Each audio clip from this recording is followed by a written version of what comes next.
Assalamualaikum warahmatullahi wabarakatuh.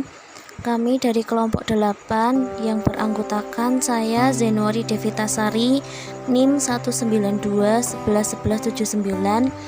Kemudian teman saya Johan Prasetyo Aji, NIM 192111202, dan Lulu Andrian, NIM 192111205, akan mempresentasikan tafsir pembahasan tentang Hasan Hanafi yang akan kami bagi menjadi 3 subtema, yaitu yang pertama sejarah dan biografi Hasan Hanafi yang akan saya sampaikan, kedua latar belakang pemikiran yang akan disampaikan oleh Johan Prasetyo Aji, dan terakhir pemikiran Hasan Hanafi yang akan disampaikan oleh Lulu Andrian.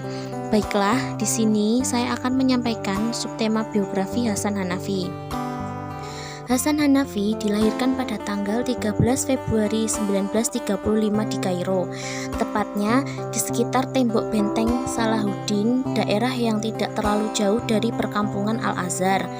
Sebagaimana diketahui dalam sejarah bahwa Al-Azhar merupakan tempat pertemuan bagi para mahasiswa muslim di seluruh dunia yang ingin belajar.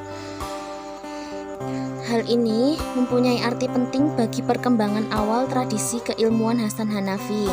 Pada saat berusia 5 tahun, Hasan Hanafi sudah hafal Al-Quran. Pendidikannya diawali di pendidikan dasar tamat tahun 1948, kemudian di Madrasah Sanawiyah Khalil Aqsa, Kairo, selesai tahun 1952. Selama di Sanawiyah, Hanafi sudah aktif mengikuti diskusi-diskusi kelompok Ikhwanul Muslimin, sehingga dia paham tentang pemikiran yang dikembangkan dan aktivitas-aktivitas sosial yang dilakukan oleh organisasi tersebut. Selain itu, ia juga mempelajari pemikiran-pemikiran Sayyid Qutb, yaitu tahun 1906 sampai 1966, tentang keadilan sosial dan keislaman. Hanafi memperoleh gelar sarjana mudanya dari Universitas Kairo, jurusan Filsafat Fakultas Adab tahun 1956. Kemudian, ia melanjutkan ke Universitas Sorbonne, Prancis, dengan konsentrasi kajian pemikiran barat modern dan pramodern. Selama di Prancis, Hanafi mendalami berbagai disiplin ilmu.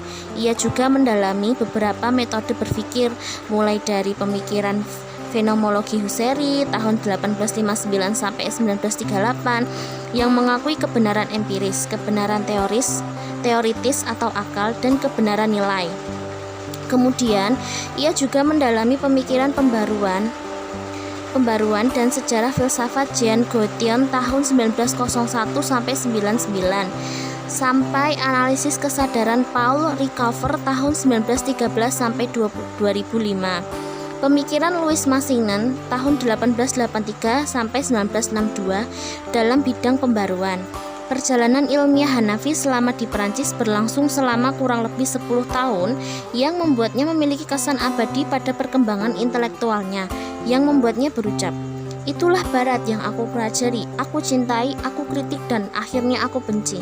Namun, walaupun di kemudian hari ia mengkritik dan bahkan menolak barat, tetapi tidak dipungkiri bahwa ide-ide liberalisme barat, demokratisasi, rasionalisme, dan pencerahannya telah merasuk dan mempengaruhi pemikiran-pemikiran Hanafi. Pada tahun 1966, ia berhasil menyelesaikan program master dan doktoralnya. Karir Hanafi di dunia intelektual dimulai pada tahun 1967 ketika diangkat menjadi rektor, kemudian lektor kepala 1973, profesor filsafat 1980 pada jurusan filsafat Universitas Kairo, serta diserahi jabatan sebagai ketua jurusan filsafat pada universitas yang sama. Selain itu, ia juga aktif di beberapa negara dan perguruan tinggi internasional sebagai dosen tamu. Selanjutnya, diangkat sebagai guru besar pada Universitas Tokyo pada tahun 1984 sampai 1985, di Persatuan Emirat Arab 1985, dan menjadi penasehat program Universitas PBB di Jepang pada tahun 1985 sampai 1987. Di samping menggeluti dunia akademik, Hanafi juga aktif dalam organisasi kemasyarakatan seperti Masyarakat Filsafat Mesir sebagai sekretaris umum, anggota Ikatan Penulis Asia Afrika, dan Wakil Presiden Persatuan Masyarakat Filsafat Arab. Pemikirannya tersebar di dunia Arab dan Eropa. Tahun 1981, ia memprakarsai sekaligus menjadi pemimpin redaksi jurnal ilmiah Al-Yasar Al-Islami atau Kiri Islam.